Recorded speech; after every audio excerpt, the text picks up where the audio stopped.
Assalamualaikum warahmatullahi wabarakatuh. Kami dari kelompok 1 akan memaparkan atau menjelaskan struktur dari bagian otak. Pengertian otak. Otak adalah salah satu organ paling kompleks dalam tubuh manusia. Organ ini tersusun dari jumlah jaringan pendukung dan miliaran sel. Jadi otak itu tersusun dari jumlah pendukung dan miliaran sel saraf yang saling terhubung. Otak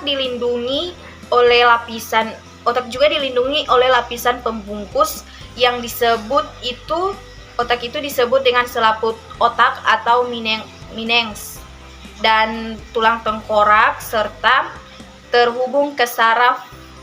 Dia juga terhubung ke saraf tulang belakang. Bersama saraf tulang belakang, otak juga berperan sebagai pusat kendali tubuh manusia dan dia juga menyusun sistem saraf pusat. Jadi otak itu juga menyusun sistem saraf pusat atau yang sering disebut dalam medis SPP. Sistem saraf inilah yang kemudian akan bekerja sama dengan sistem saraf tepi. Jadi akan kerjasama antara sistem saraf yang terhubung dengan otak akan bekerja sama dengan sistem saraf tepi untuk memberi kemampuan manusia dalam melakukan berbagai aktivitas seperti berjalan, berbicara, bernapas, hingga makan dan minum. Jadi itu adalah pengertian dari otak. Baiklah, Assalamualaikum warahmatullahi wabarakatuh. Perkenalkan, nama saya Aziza Tahir dari jurusan Pendidikan Guru Pendidikan Anak Usia Dini. Baiklah, di sini saya akan melanjutkan materi otak besar atau cerebrum. Terbagi menjadi dua, yaitu belahan otak kanan dan belahan otak kiri. Belahan otak kanan berfungsi sebagai mengontrol pergerakan sisi kiri, sedangkan belahan otak kiri mengontrol sisi kanan tubuh. Permukaan luar cerebrum disebut dengan cerebral cortex. Bagian ini merupakan area otak di mana sel saraf membuat koneksi yang disebut dengan sinaps. Sinaps yaitu sistem saraf yang mengendalikan otak. Bagian dalam cerebrum mengandung sel-sel saraf yang berselubung atau mielin, yang berperan dalam menyampaikan informasi antara otak dan saraf tulang belakang.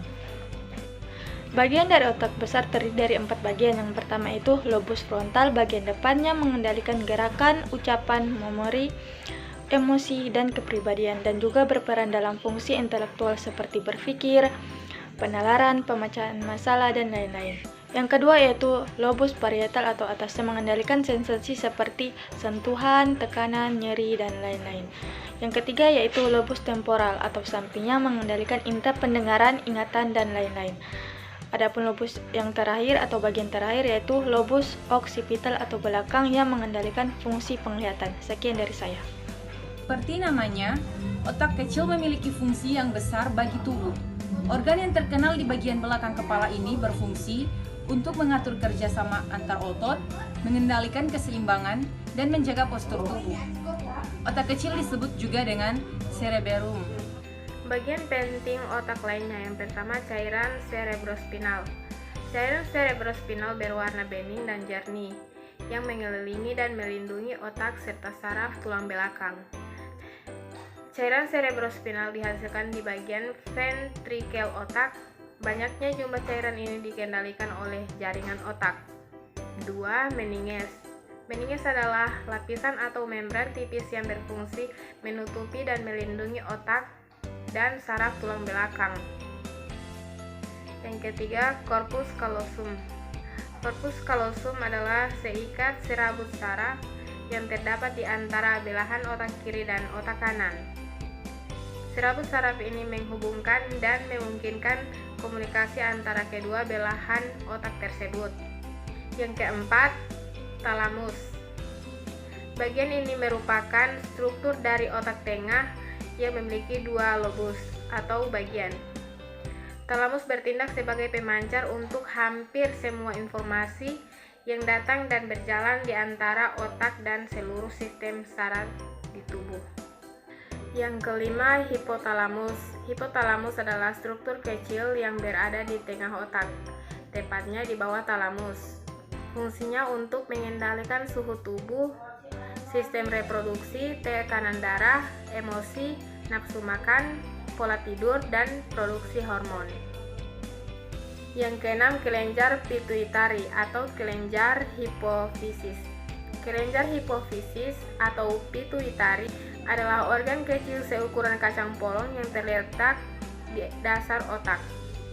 Kelenjar hipofisis menghasilkan hormon yang berfungsi untuk mengatur dan merangsang kelenjar lain di tubuh untuk bekerja. Yang ketujuh, ventricle. Ventricle adalah ruangan berisi cairan di dalam otak. Ada 4 ventricle otak, yakni 2 ventricle samping di belahan otak besar, di tengah otak, dan di belakang otak. Ventricle saling terhubung satu sama lain oleh serangkaian tabung. Cairan di dalam ventricle ini adalah yang disebut cairan cerebrospinal. 8. Kelenjar pineal. Kelenjar pineal adalah kelenjar kecil yang berada di ventricle otak. Kelenjar ini berperan dalam perkembangan sistem reproduksi dan menghasilkan hormon melatonin yang mempengaruhi pola tidur sehari-hari. Yang ke-9, saraf kranial.